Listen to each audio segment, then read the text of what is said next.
আসসালামু আলাইকুম গাইস, কেমন আছেন? আশা করি সকলে ভালো আছেন। আমি এখান থেকে বেগুন তুলবো। আমাদের গাছে ওদিন সুদিন 12 মাস বেগুন ধরে।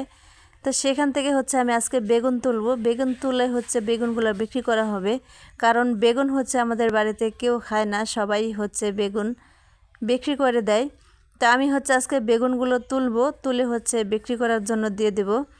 এই গাছগুলো অনেক অনেক সুন্দর গাছ, কারণ অনেক সুন্দর বেগুন দেয়, অনেক অনেক বেগুন দেয়। কারণ একটা ফুল শেষ হইতে আরেকটা ফুল হয়, আরেকটা ফুল শেষ হইতে কিন্তু আরেকটা ফুল চলে আসে। সব সময় রেগুলার গাছটির মধ্যে বেগুন ধরে থাকে। তো এই গাছগুলো আমার মা অনেক যত্ন করে রাখে, অনেক সুন্দর বেগুন দেয়, সেজন্য 12 মায়া বেগুন বলা হয়। তো এখান থেকে অনেকগুলো বেগুন আমার মা বিক্রি করে, কারণ আমার মা খায় না, আমরাও খাই না বেগুন। তো সেজন্য বেগুনগুলো তুলে তুলে বিক্রি করে দেওয়া হয়। আসলে কষ্ট করে যে কোনো গাছই ফলাবেন, সব গাছের থেকে কিন্তু ফসল পাবেন। কষ্ট না করলে কিন্তু তৃপ্তি মেলে না, সব জায়গায় কিন্তু কষ্ট করতে হয়, তারপরে তৃপ্তি মেলা যায়। তো সেজন্য অনেক অনেক কষ্ট করে আমার মা চতুর্দিকে গাছ লাগিয়ে রাখবে। সিম, বেগুন, লাউ, মিষ্টি কুমড়া সব জাতের গাছই এখানে আমার মার এখানে থাকে। তো যখন আমরা ঢাকা থাকি তখন ভরপুর সবজি থাকে, আর যখন আমি গ্রামে আসি তখন সব সবজিগুলো শেষ হয়ে যায়। তো এবছর আমরা আগে আগে চলে আসছি, তাই সব জাতের সবজি আমরা পেয়েছি। তো আমি কথা বলতে বলতে অনেকগুলো বেগুনই তুলে ফেললাম এখান থেকে। আর ওই সাইড থেকেও বেগুন গাছ আছে, ওই সাইড থেকে নেব। তো এখন আমার বেগুন তোলা অলরেডি হয়ে গেছে, আমি এখান থেকে বের হব, কারণ অনেকগুলো বেগুন আমি এখান থেকে তুলে ফেললাম, বেশি বেগুন নেব না। তো যাই হোক, এখান থেকে আমি একটু বের হই। ওই সাইডের গাছগুলো আমি আপনাদেরকে একটু দেখাবো।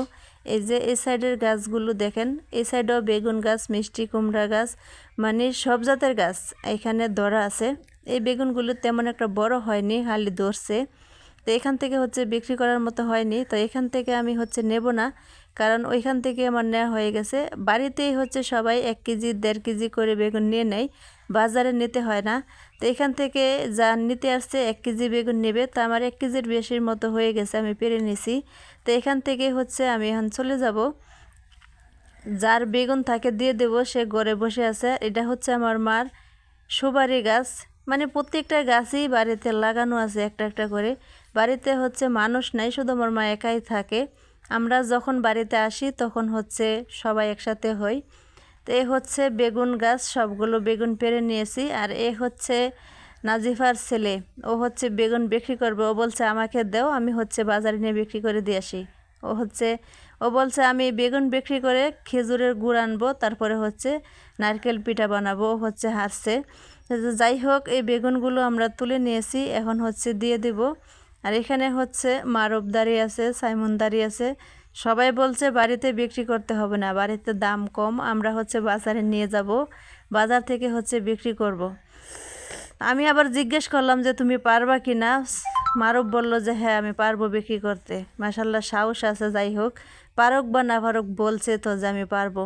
তো যাই হোক, দোয়া করবেন সবাই, ভালো থাকবেন। ইউটিউব থেকে যারা দেখবেন সাবস্ক্রাইব করে পাশে থাকবেন।